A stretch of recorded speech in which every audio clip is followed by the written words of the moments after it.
Yung guys, si Diwata. Yung mga bakla na inayawan niya ng mga matatamad. Never ako nang hingi. So yung ano niya pre, Yung mga kasama niya, mga yung tropa Baka yung niya. mga kilala ko na dyan nakatira. yung mga tamarin sa yung pang gin. Pero doon lagi to si Diwata doon eh. Tumatambay ako dyan dati pero hindi ako nakatira doon. Ingat, ingat! More on vlog. Driver ako ngayon, gagrab ako. Ito, interviewin natin. Oh, interview na. Ano pang ano natin? Ano pang ano? Anong political? secret? Isa ka nang tinitingala ngayon. Hindi ka na para magandang background, ano ka ba naman? Background yun. Para moment na moment, ano ka ba naman? Diyos ko. Kaya ganun ko lang pa ako, baka bigla ako mahulog. Kwento mo naman kung paano ka naging success.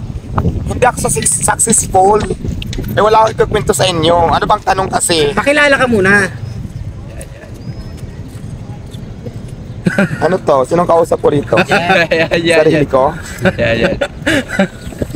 Ayaw once again sa mga taong hindi pa nakakilala sa akin, hulaan nyo kung sino ako. Hindi, yun nga, di ba, ako si Diwata, ang may-ari ng Diwata Paris Overload. Ang paklang dating pinugpo, pero ngayon dinudumog. Ayan, sa lahat po ng gustong pumunta at gusto akong matikman, same location pa rin tayo, Pasay City. So tuloy pa rin ang laban. Diwata, hindi ka ba, wala ka bang plano umanap ng ibang pwesto para sa... Ay, naku, maraming salamat sa magandang tanong. 2 weeks na ako ngayon, naging busy sa kaharap na pwede kong pistuhan. Pero wala pa ako nakikita sa ngayon ha. Pero matagal ko na talagang hinahanap talaga. Matagal ko na talagang pinaplano na magkaroon talaga ako ng mga branches. For example, meron akong makita sa Quezon City. Para yung matagal Quezon City na customer ko, hindi na pupunta ng Pasay para kumain ng Paris. Kung meron din sila dyan. Ano ba, meron ako sa Paranaque. So yung mataga Paranaque, yung mas malapit doon, doon na lang din sila pupunta. Kaya umanap ko din talaga magkaroon ng maraming branches dito sa Pilipinas ng Diwata Paris Overload. Kumbaga open ka kung may mag-aalok ng pwesto sa'yo. Ay yes, open ako kaya sa lahat na may mga pisto dyan na pwedeng may-recommend sa akin. Willing naman tayo mag-rent kung kaya ko naman yung magkakasundo tayo doon sa pag-usapan natin doon sa pisto. Bakit hindi? Pingin nyo lang po ako, pag-usapan natin. Sino may nakakaalam na may pwedeng i-recommend sa akin na pwede kong pistuhan ng Diwata Paris Overload. Ngayon, dahil parating kinikilig, yung sinasabi kasi nila na yung lugar mo daw sa ngayon, Well, alam niyo naman siguro ang pagkain ng sino talaga yung papasa ng standard ng sanitary. Kasi diba, hindi mo alam kung saan mo ilalatag yung lamesa, hindi mo alam kung saan ka magluluto. Street foods nga diba, kung masilan ka, hindi mo kaya kumain sa mga ganong klaseng kainan, marami namang kainan. Bakit ka magtsatsaga sa street foods kung masilan ka? Ang street food kasi alam ko para yan sa masa, mabasa. Pero ako naman, sure naman ako talaga na tinitinda ko malinis, no? Malinis, hindi siya marumi. Siguro yung area kasi nga diba, kalsada nga, hindi natin alam yung mga nagtatapon dyan. Pero yung basura ko naman talaga, pinapahakot ko yan, meron akong binabayaran naman nagbabasura para kunin yung basura ko. Pero syempre yung mga buzzers, ang nakikita lang nila yung mga negative lang lagi. Kasi gusto nilang sarain ako, pero hindi ko sila papatulang kasi alam ko naman sa sarili ko at alam din ng mga tao customer ko na araw-araw na kumakain. Paano ko i-prepare, nakikita nila kung paano ko lutuin, paano ko gawin, nakikita nila lahat. So bakit ako maapektuhan sa mga naninira na yan? Ang alam ko naman sa sarili ko na malinis yung pagkain ko, hindi naman marumi talaga. Kaya lang kasi street foods, di ba? So yun lang. Diwata, pakikwento mo naman kung ano yung mga preparation na ginagawa mo rito. Bakit ka dito? Well, siguro nagugustuhan nila yung una serbisyo ko at saka ako, nagugustuhan nila ako. Yeah. Tapos syempre, pangalawa na lang yung pagkain ko siguro. Tapos worth it din naman talaga yung 100 pesos mo na may isang soft drinks ka na, may unrice ka pa, unlisabo ka pa. At the same time, mayroon ka ng lechon kawali at saka chicharong bulaklak na panalong bigay. Kaya yun din talaga ang isa sa mga dahilan bakit talaga pasok na pasok sa ang mga tao talaga na ang daming customer talaga lagi araw-araw dito sa akin. So yun. Ano masasabi mo sa mga basher mo? Mga basher, kung hindi nyo ako kayang tingnan, pwede naman pumikit na lang kayo. Pwedeng kumain na lang kayo. Diba? Ngayon kung wala kayong pangbayad, magsabi kayo, huwag kayo magyaman-yamanan kasi ako Diyos ang bait ko. Pag sinabi mong na wala kang pambayad, gusto mong kumain, huwag mo akong ibas, pakainin kita ng libre kung yun naman ang dahilan. So yun lang. Kasi at the end of the day, wala akong pakialam sa inyo kasi simula sa kahirapan ng buhay hanggang sa ngayon hindi pa naman ako mayaman na hindi ka naman nakatulong sino ka ba para husgahan ako na hindi ka man lang nagkaroon, hindi mo man lang ako natulungan kahit katiting sa buong buhay ko. So wala akong pakialam sa iyo kung anong feelings mo. Ngayon kung ingit ka lang, nang naramdaman mo, abading, pwede pwede mo naman ako hindi tingnan. Kumikit ka na lang pag naman ako sa ganun lang. May mensahe ka ba Ang mensahe mo sa mga viewers. Ano po? Yung mga nagki-clearing dito namin sa nag-clearing yung Ay, sa hindi sa mga clearing operation, wala na. Ayaw ko nga sana magpa-upload kasi di pa nakikita nila kung nasaan ako. Baka mamaya matris na naman ako. Kaya wala ako sasabihin. Ay, sa lahat pala nagtatanong nasaan ako, wala ako dito na ngayon. Charing. Sa mga clearing po, wala na ako dito sa pisto ko ha. Maganda rin Pero pag- sa mga customer ko, nandito pa rin ako. Masarap, Diwatang Paris Overload. Ano bang masasarap? Ako o yung Paris ko? na ako yung mga O, di ba sabi ko sa'yo, pinakakasarap talaga ako. Parang second choice na lang yung parisan ko. Pero ano yung masabi mo na dahil sa ano mo dito, negosyo, marami kang napapasaya, at the same time marami kang nabubusog na tao. Alam mo, napakasarap naman kasi ng feelings. Yung alam mo ba yung pinagkaiba nun sa ngayon, dati wala pumapansin sa'yo, tapos ngayon halos lahat ng camera ng mga vlogger na sa akin. Ang sarap ng feeling. At saka minsan, di ba marami nagpapapicture, pag feeling ko tuloy para kami pa ko nasa Heart Evangelista. Ang sarap ng feelings talaga, oo. Kaya feeling ko tuloy ngayon, ang ganda-ganda ko na. Baka mamaya nasa probinsyano ka na lang na. talaga kayo kung hindi nyo kayang tingnan. Char. Ano masasabi mo dun sa mga vlogger na kino-content ka na sinisiraan ka? Masasabi ko for the views, sige go, karapatan nyo naman yan kung walang follow sa inyo, kung yun akong gawin content. At saka karapatan mo naman yung mag-vlog kung anong gusto mo. Basta ako, alam ko sa sarili ko na wala akong ginagawang masama at saka quality naman yung paninda ko, nakikita naman ng tao, kaya nga marami akong customer, di ba? Maraming kumakain. Ngayon, yung mga negative nyo, basher yan eh. Wala akong pakialam sa inyo. Kasi at the end of the day, sarili ko pa rin ang makakatulong sa akin, hindi ikaw na mismo magpababa sa akin. So, I don't care kung ano ang nararamdaman mo, wala akong pakialam. Kasi unang-una, di ba sinabi ko na ito paulit-ulit, hindi naman ako nanghingi sa'yo, hindi naman kita pinarwisyo, hindi naman kita inagrabyado. So wala akong rason para ibas mo ako. At wala rin akong rason para para maapektuhan mo. So yun yun. Anong masabi mo doon? Kumusta yung mga trabahante mo dito? Kasi yung ilan na nakikita ko, namumukha ko sila mga bankero na mahigis na rin.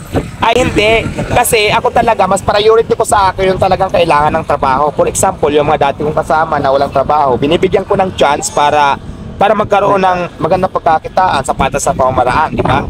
So, kaya lang syempre, yung iba naman, ng mga nag-apply lang na nakikita ko din naman talaga na kailangan ng trabaho. Kasi karamihan dito sa mga empleyado ko, may mga pamilya din. So, nabubuhay sila, umasa lang din dito sa amin, sa akin, lalo na kasi ako ang may-ari eh. Paano kung wala na yung Diwata para sa overload? So, ang dami naming mawawalan ng paano yung mga umaasa sa amin, lalo na ako, breadwinner ako. So, malaking bagay din naman yan talaga. Kaya isa yan sa mga reason talaga na sana makahanap ako ng pwesto para hindi na ito mawala ng Diwata para sa overload, para maging comfortable din na po ang lahat. Simula po sa mga customer, pati sa akin, pati sa mga tao, para maging secure na. Kaya siguro, kung hindi man yan ibibigay sa akin ni Lord, darating din ang panahon na ibibigay niya yan sa akin. Kasi ganun lang naman yan eh. Ang isang bagay kasi na hindi pa para sa'yo, hindi pa talaga para sa'yo. Darating na lang yan talaga yung panahon kung para sa'yo na talaga. Kasi di ba for example, hindi ko naman to pinangarap na magiging businesswoman ako, di ba?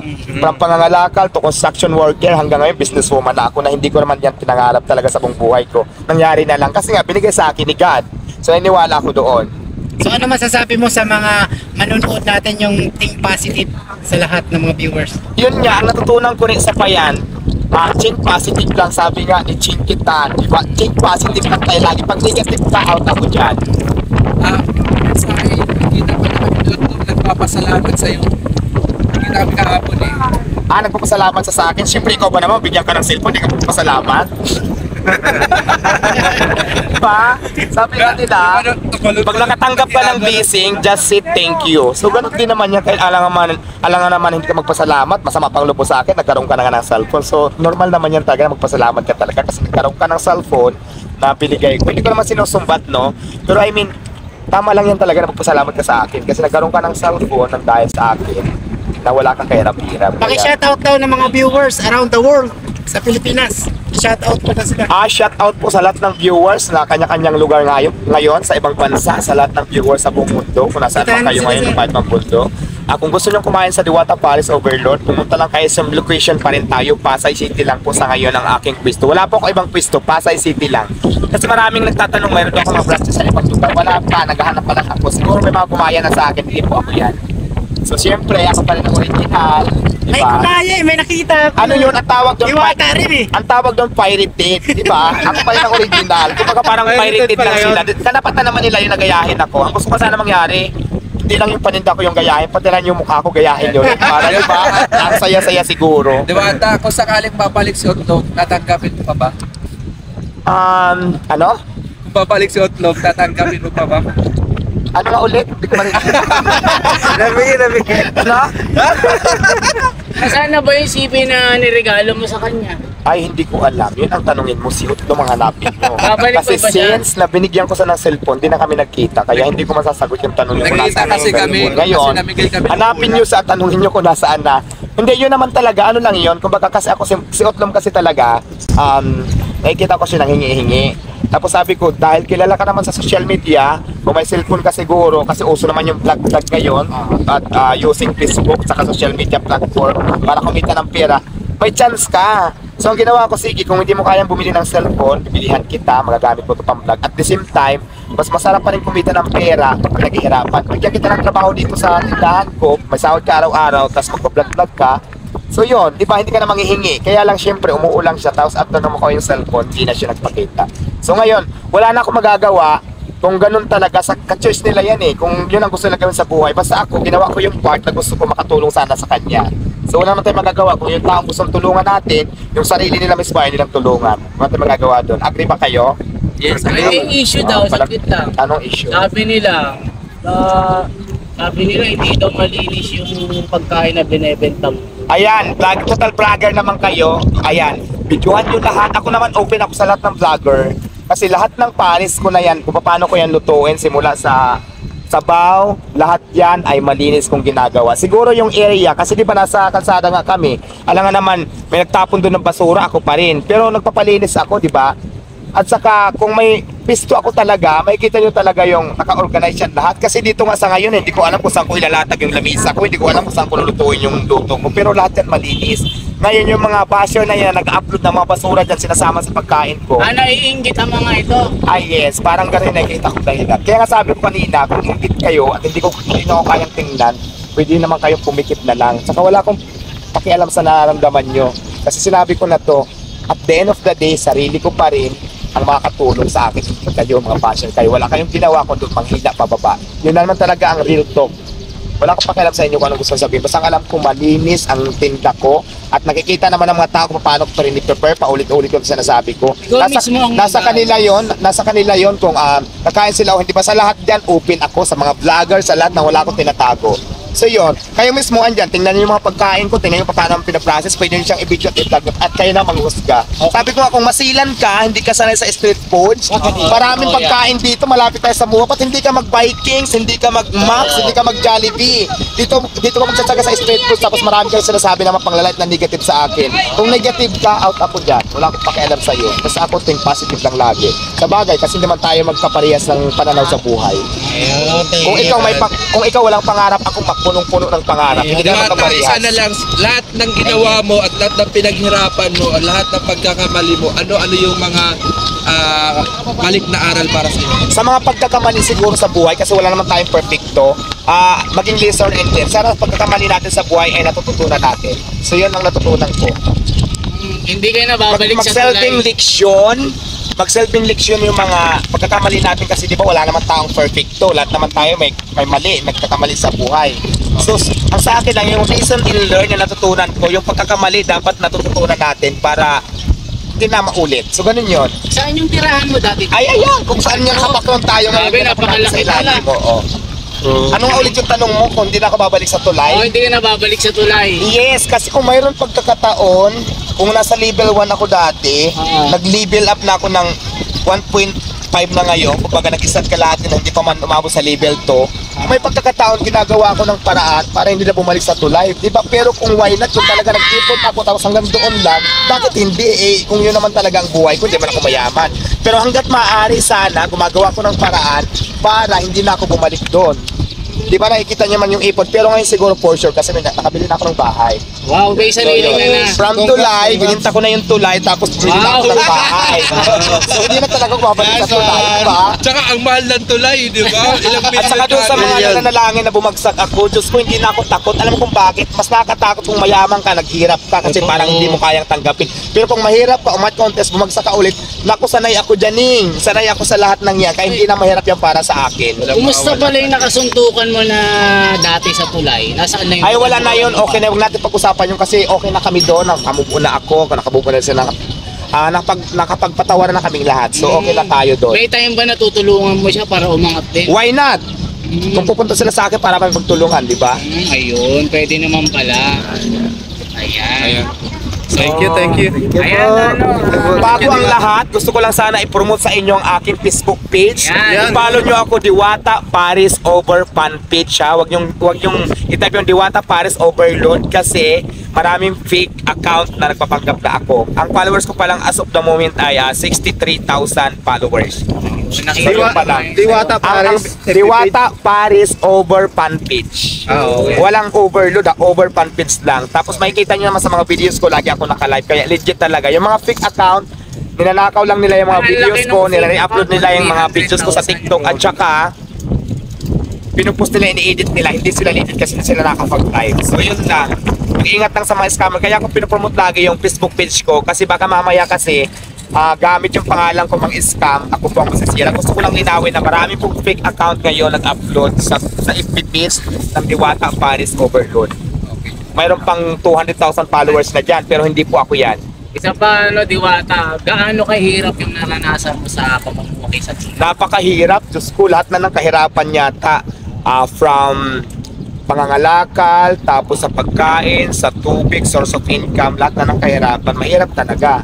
Tapos ito na nga, ang nakasad pa din talaga, pinakamahirap sa lahat, yung mahirap ka na nga, lahat pa ng diskriminasyon nasa sayo na, kaya pangarang hirap tanggapin, yun talaga yung tumatak sa isip ko na sabi ko, kailangan talaga pag nakabangon ako, talagang matututunan ko na talaga yung Ano yung naging mindset mo? Paano mo sinimulan yung pagiging positive mo? Kasi biglang kang umangat sa from basurero hanggang sa... Ayun nga, syempre nga, sabi ko nga, naniniwala ko sa kasabihan na hanggat nabubuhay tayo may pag-asa talaga. Depende na lang yan sa abilidad mo sa buhay kung paano mo iangat yung sarili mo. Siguro kung tamad ka, hanggang doon ka na lang talaga. Ako kasi masipag akong tao kahit anong trabaho na as long as na wala akong inagrabyadong kawan. Alam ko, kikita ko ng pera na kaya ko naman. Napasok ko yung karina ng construction ako. Diba sa construction kadalasan, mga lalaki ng trabaho o trabaho ng lalaki, ginawa ko. Tapos tuwang-tuwa pa nga yung amo ko noon kasi parang yung lalaki, natatalo ko pa nga sila sa trabaho eh.